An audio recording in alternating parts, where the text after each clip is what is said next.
और इससे आपको अच्छे पैसे मिलेंगे, ये वाला मोटिवेशन देते हैं। आप चैनल बनाओ और ऐसा ऐसा काम करो, उसमें कोई दिक्कत आती है तो वो बताते हैं। हमें कोई परेशानी नहीं, जीवन यापन के लिए कुछ भी किया जाए, जो भी जैसा भी है, पापाचरण छोड़ करके जैसा भी हो, जो भी कार्य मिले, चाहे किसानी हो, व्यापार हो, नौकरी हो, जीवन यापन के लिए है। लेकिन जीवन किसके लिए है? जीने के लिए सब कार्य किए जाते हैं, लेकिन हम जी किसके लिए रहे हैं? अब इस प्रश्न का उत्तर अगर हो तो सही मोटिवेशन मिल जाए। जीने के लिए बहुत से उपाय हैं। नौकरी कर रहे हैं, व्यापार कर रहे हैं, विविध प्रकार के कर रहे हैं, क्योंकि उससे पैसा मिलेगा, पैसे से भोग सामग्री मिलेगी, भोग सामग्री से जीवन चलेगा। तो जी किसके लिए रहे हो? इसका उत्तर समझ लो तो सही मोटिवेशन आ जाएगा, सही उत्साह आ जाएगा। हम जी रहे हैं भगवान की प्राप्ति के लिए। अगर मानव जीवन में भगवान की प्राप्ति नहीं हुई तो पैसा कमा रहे हैं भोगों के लिए, भोग भोग रहे हैं जीने के लिए, और जी रहे हैं भोग भोगने के लिए।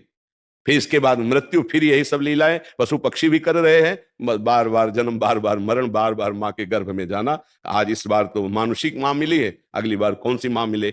इसलिए पुनरपि जन्नम पुनरपि मरणम पुनरपि जननी जठरे शयनम, इस चक्र को काटना है।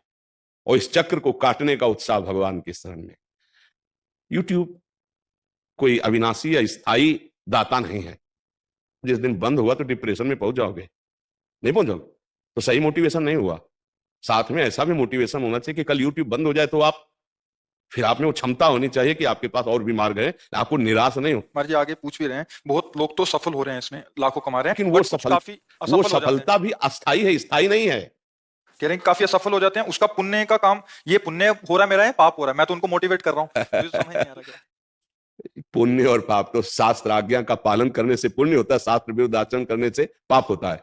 इसमें कोई पुण्य और पाप का क्षेत्र थोड़ी जाए। यूट्यूब में आप चैनल बना करके एक व्यापार कर रहे हैं, लेकिन इसको सुकृत थोड़ी बोल देंगे आप, पुण्य थोड़ी बोल देंगे।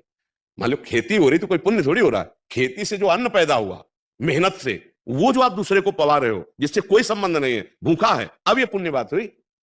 आप तो व्यापार करने का एक रास्ता बता रहे हैं, तो ये तो जीने का रास्ता है। अब यूट्यूब से जो आपको मिलते हैं, उनमें से कितने औषधालय में बेचते हैं आप, कितनी के गरीबों की औषधि करवाते हैं, कितने पैसे की, कितने भूखों का पेट भरते हैं, कितने के वस्त्र देते हैं, वो पुण्य शब्द से जुड़ेगा जाकर के। तो हमें लगता है कि थोड़ा हम शास्त्रों का स्वाध्याय करें, नाम जप करें, भगवद आश्रित रहे, क्योंकि यह सब बच्चा टिकाऊ नहीं।